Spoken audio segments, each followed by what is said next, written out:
क्योंकि फ़ायदा उसको पहुंचाया हुआ है ना।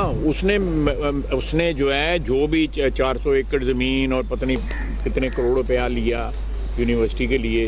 यूनिवर्सिटी हमें छप्पर ही है ना, मेरा कोई चीज़ यूनिवर्सिटी वाला तो एक कवर ही है। तो उसके बदले जो है जो उसने फ़ायदा पहुंचाया मलिक रियाज को फ़ायदा पहुंचाया ना। मलिक रियाज के अकाउंट में जो है जब वो पैसा गया, सरकारी पैसा गया, तो जुर्म तो उसी दिन सरदर्द हो गया था। बरतानिया ने 190 मिलियन पाउंड हुकूमत को भिजवाए थे। रकम हुकूमती खजाने में जमा करवाए जाने के बजाय निजी अकाउंट में जमा करवाई गई। वज़ीर दिफा ख्वाजा आसिफ कहते हैं कि काबीना ने बंद लिफाफे में डील की मंजूरी दी।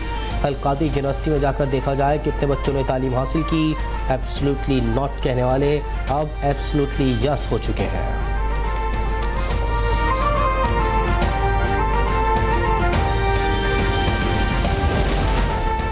190 मिलियन पाउंड के बदले जमीन हासिल की गई। बानी पीटीआई सारे मामले में मुलविस थे। नून लीग के सेनेटर तलाल चौधरी कहते हैं बुशरा बीबी बानी पीटीआई के साथ मिलकर दूध मार करती रही। पीटीआई दौर में मनी गाला बन चुका था।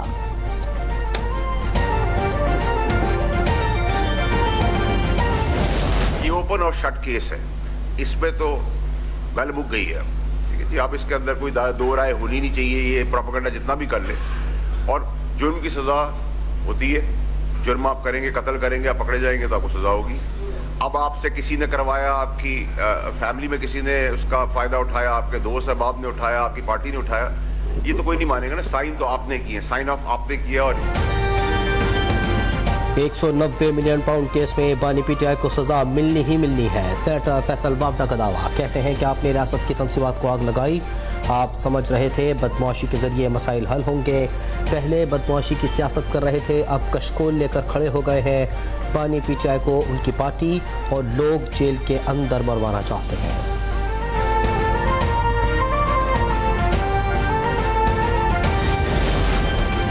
$190 मिलियन पाउंड का एक पैसा बानी की जेब में नहीं आया। अलकादी ट्रस्ट का फैसला कल मुतवक्किल है। हर बार इस फैसले को मौखर किया जाता है।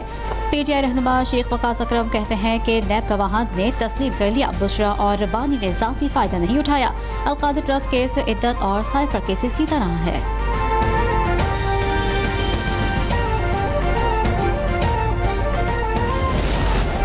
26 नवंबर और 9 मई की तहकीकात के लिए कमीशन बनाया जाए। जुडिशल कमीशन नहीं बनाया जाता तो मुज़ाकरात नहीं होंगे। अपोजिशन रहनुमा साहिबजादा हामिद रजा कहते हैं कि पीटीआई की कमेटी तीसरे मुज़ाकराती राउंड के लिए तैयार है। मुज़ाकरात के लिए हतमी तारीख 31 जनवरी है।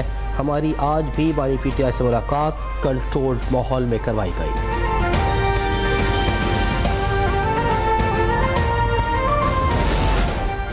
पीटीआई रहनुमा कैसर का ख्वाजा आसिफ और मरियम नवाज पर मुज़ाकरात नाकाम करने की कोशिश का इल्ज़ाम। कहते हैं दोनों रहनुमाओं की बातों पर अफसोस है। मुज़ाकरात से मुतालिक हमारा वादा है कि इसलिए एतमाद से बात कर रहे हैं, ना किसी खौफ में मुब्तला हैं, ना किसी से डर रहे हैं। सिर्फ पाकिस्तान की खातिर अपने तहफ़्फ़ुज़ात को पीछे किया है।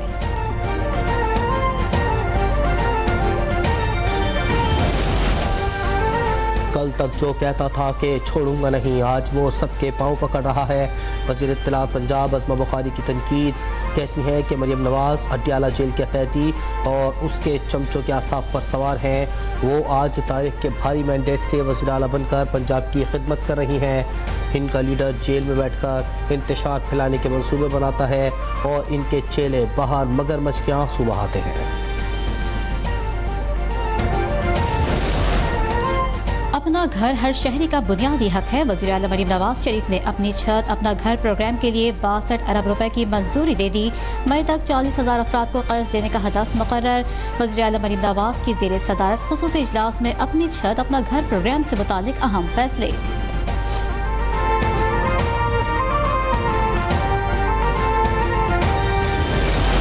सीनियर वज़ीर पंजाब मरियम औरंगज़ेब की ज़ेर सदारत इजलास में ज़राअत और शमसी तवानाई के लिए बड़े फैसले। वज़ीर आला मरियम नवाज का किसानों को 10,000 ट्रैक्टर देने का हुक्म।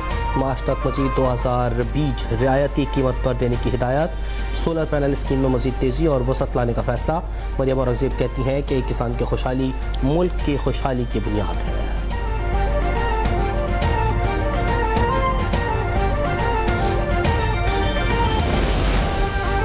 शुमाली वजीरिस्तान में 2 अलग अलग ऑपरेशंस में 9 खवारिज जहन्नुम वासिल। हलाक खवारिज के कब्जे से असलहा और गोला बारूद बरामद।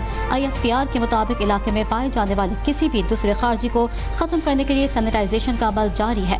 सिक्योरिटी फोर्सेज मुल्क से दहशतगर्दी की लानत को खत्म करने के लिए पुरअज़्म हैं।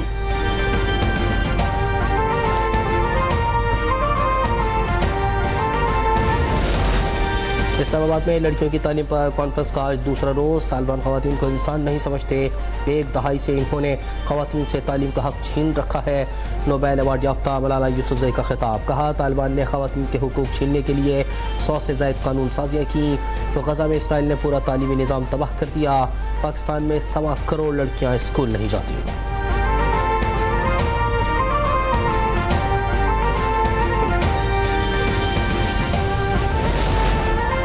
गवर्नर खैबर पख्तूनख्वा फैसल करीम कुंडी की पोलियो के खात्मे की सफ़ीर आसफा भुट्टो से मुलाकात। इंसदाद पोलियो से मुतालिक बातचीत। पोलियो केसेस की रोकथाम के लिए जामा हिकमत अमली तय करने की तजवीज़ पर गौर। खैबर पख्तूनख्वा के मसाइल, अमन व अमान की सूरत हाल से मुतालिक उमूर पर गुफ्तगू। अवामी मसाइल के हल में सूबाई हुकूमत की अदम दिलचस्पी पर अफसोस का इजहार।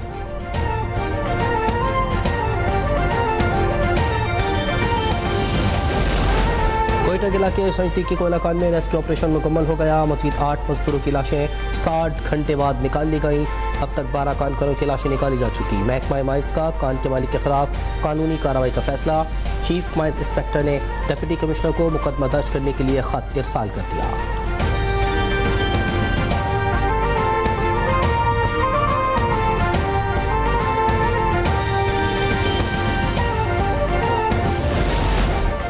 चैंपियंस ट्रॉफी को यादगार इवेंट बनाने के लिए तैयार हैं। चेयरमैन PCB मोहसिन नकवी का अज़म। अचानक लाहौर के कज़ाफ़ी स्टेडियम का दौरा। कहते हैं जदीद सहूलतों से आरास्ता कज़ाफ़ी स्टेडियम रवामा मुकम्मल हो जाएगा। शायकीन मैच के साथ लेजर लाइट शो से भी महसूस हो सकेंगे। स्टेडियम में नई स्कोर स्क्रीन की तनसीब का काम भी जारी है।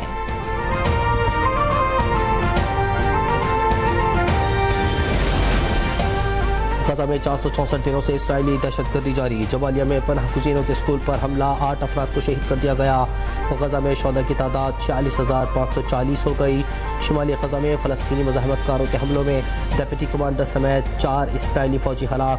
शुमाली जबालिया में देसी साख्ता बम धमाके में गेवाती ब्रिगेड के 8 इसराइली फौजी जख्मी।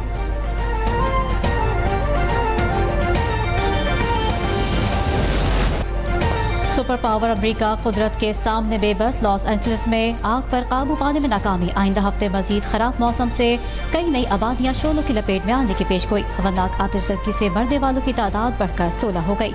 जलते शोलों ने 12,000 से जायद मकानात और इमारतों को जलाकर राख कर दिया। 2 लाख से जायद अफराद महफूज मकामात पर मुंतकिल। हॉलीवुड स्टार्स और अरबपति अफराद भी सड़कों पर आ गए। मजीद मुतासरा इलाकों में भी फौरी इनखला के लिए अहकाम जारी। आग बुझाने के लिए फायर फाइटर्स की सख्त मेहनत जारी।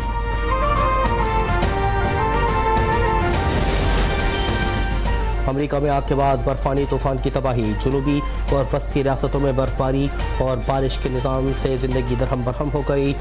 बिजली की फराहमी मुतासिर, परवाज़ें मुअत्तल, मुतअद्दिद रास्ते बंद। कनाडा और बरतानिया में भी शदीद बर्फबारी और तूफ़ानी बारिशों से निज़ाम ज़िंदगी मफलूज। रास्तों की बंदिश के बायस देही इलाकों से राब्ता मुनक़ता।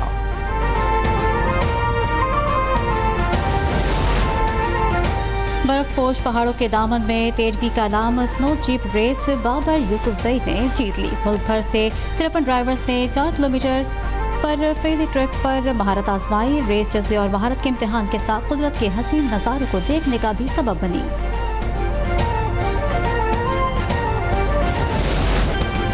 कराची में जापानी क्लासिक कार मेला सज गया। 1960 से 1993 के मॉडल की कदीम और चमचमाती गाड़ियां नुमाइश के लिए पेश। कारों के साथ साथ बाइक्स भी शो में शामिल। मुंतज़मीन के मुताबिक इस तरह के इवेंट्स मुस्तकबिल में भी जारी रखे जाएंगे। शहरियों की सैर और तफरी के लिए कार शो का इनेकाद किया गया।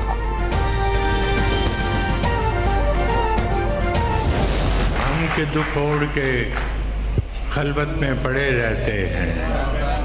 हमने बाजार में जख्मों की नुमाइश नहीं की। कटमरे अपने कबीले की हिफाजत के लिए, कटमरे अपने कबीले की हिफाजत के लिए मक्तले शहर में ठहरे रहे, हिजरत नहीं की। रोमानवी शायर अहमद फराज की आज 84 सालगिरह मनाई जा रही है। कोहाट में पैदा होने वाले तरक्की पसंद और इनकलाबी शायर अहमद फराज की शायरी आज भी हर खास और आम में मकबूल है। उनकी गिरा कदर खिदमत पर हुकूमत ने उन्हें हिलाल इम्तियाज, सितार इम्तियाज और हिलाल पाकिस्तान से भी नवाजा।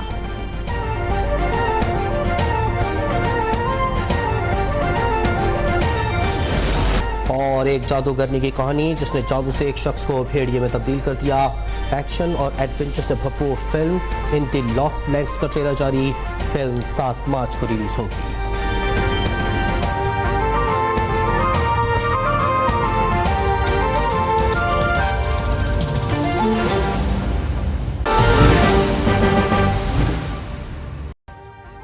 अभी सब्सक्राइब करें ताकि कोई खबर रह न जाए।